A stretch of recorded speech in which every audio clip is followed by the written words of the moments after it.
हाय course heroes. इस session के अंदर हम समझेंगे बेसिक मैथमेटिकल फंक्शंस के बारे में। तो बेसिक मैथमेटिकल ऑपरेशंस को समझने के लिए हम ट्रांसफॉर्म टैब पे जाते हैं और जैसे ही हम ट्रांसफॉर्म टैब पे जाते हैं यहाँ पर आपको स्टैंडर्ड फंक्शंस दिखाई दे रहे हैं। ऐड, मल्टीप्लिकेशन, सब्ट्रैक्शन, डिवीजन और भी बहुत सारे ऑप्शंस यहाँ पर आपको दिखाई दे रहे हैं।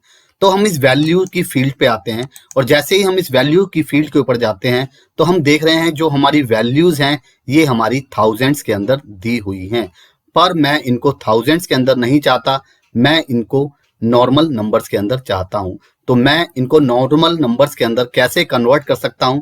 तो हम इसको मल्टीप्लाई करेंगे थाउजेंड्स के साथ। तो ये जो ऑप्शंस है, ये जो स्टैंडर्ड ऑपरेशंस है, ये आपको ट्रांसफॉर्म टैब के अंदर भी दिखाई देता है और ये आपको ऐड कॉलम के अंदर भी दिखाई दे रहा है। अगर आप ऐड कॉलम के अंदर इसका यूज करते हैं, अगर आप मल्टीप्लाई करते हैं तो देखिए क्या फर्क है इन दोनों के अंदर। मैं इसको मल्टीप्लाई करता हूं और मल्टीप्लाई करता हूं थाउजेंड के साथ और मैं इसे थाउजेंड के साथ मल्टीप्लाई करता हूं और ओके हिट करता हूं तो हमारा नया कॉलम यहां पर ऐड हो जाता है।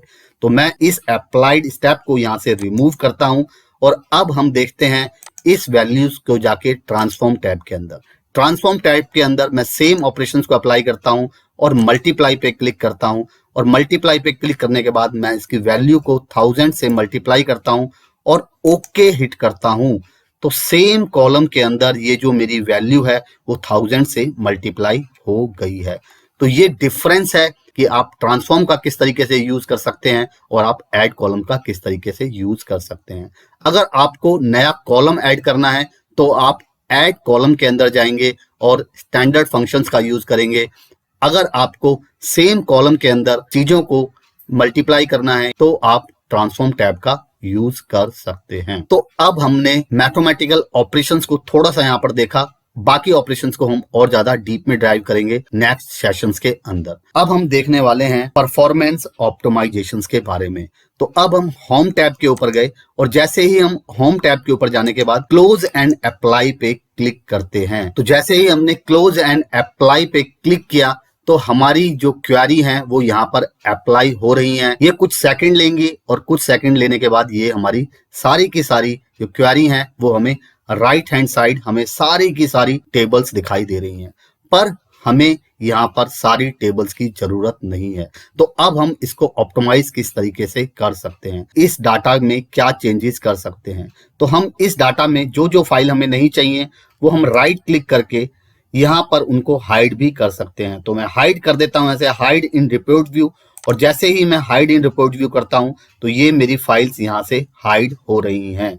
तो मेरी फाइल्स यहाँ से हाइड हो गई है, पर जो हाइड होती है वो हमें टेबल व्यू के अंदर यहाँ पर दिखाई दे रही है। ये हमारा रिपोर्ट व्यू है, तो रिपोर्ट व्यू के अंदर वो हाइड हो गई हैं, पर वो टेबल व्यू के अंदर हमें दिखाई दे रही हैं और हम इनका यूज कर सकते हैं। पर मैं इसको और ज्यादा डीप में देखना चाहते हैं तो हमने राइट क्लिक करा, अनहाइड ऑल करा। अनहाइड ऑल करने के बाद हम दोबारा से ट्रांसफॉर्म डाटा पे गए। ट्रांसफॉर्म डाटा पे जाने के बाद हमारी फिर से वही विंडो ओपन हो गई। तो ये हमारी विंडो ओपन हो चुकी है।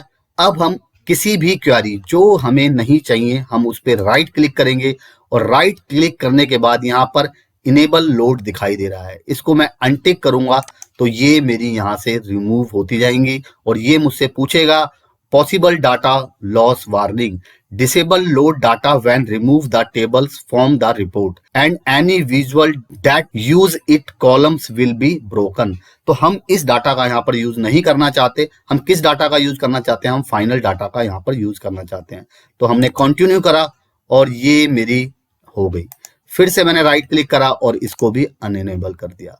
तो ये सारी जो फाइलें हमें नहीं चाहिए हम इनको यहाँ से अनइनेबल कर देंगे और मैंने इसको भी यहाँ से अनइनेबल कर दिया और हमारी वायरिंग आती जाएगी, हम उस पर ओके हिट करते जाएंगे। राइट क्लिक, देखिए हमने अनइनेबल कर चुके हैं।